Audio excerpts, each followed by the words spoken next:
Սպասումները դե այսօր ազգային ժողովի արտահերթ նստաշրջանն է սկսվում։ Սպասումներն այնպիսին են, որ մտնում ենք ազգային ժողովում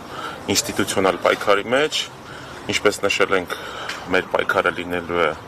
բոլոր հնարավոր ուղղություններով, օրենքի շրջանակներում եւ ազգային ժողով այն հարթակներից մեկն է, որը որ օգտագործելու ենք ժողովրդի ձայնը տեղ հասցնելու եւ մեր հետագա անելիքներում այն է կտրել ԿՊ-ի թևերը, գործող իշխանությունների թևերը եւ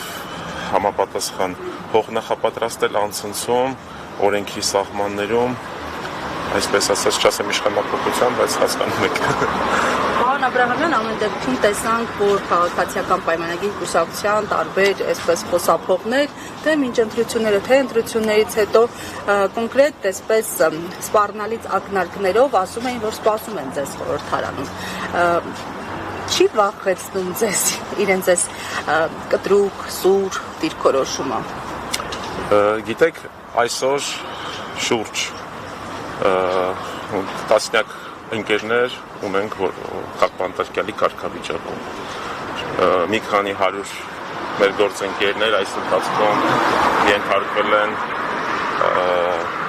քաղաքական հետապնդումների։ Ինչ վերաբերում է սպասելուն, շատ լավ է, որ մեզ սպասում են, մենք էլ ենք սպասում։ Իրականում տրամադրված ենք շատ կոնստրուկտիվ, այսպես ասած, աշխատանքի առանց կարմիր գծերը հատելու, բայց ընդհանուր ամեն ինչի պատրաստ ենք։ Հասկանալի է, նկատի ունեցեք, շնորհակալություն։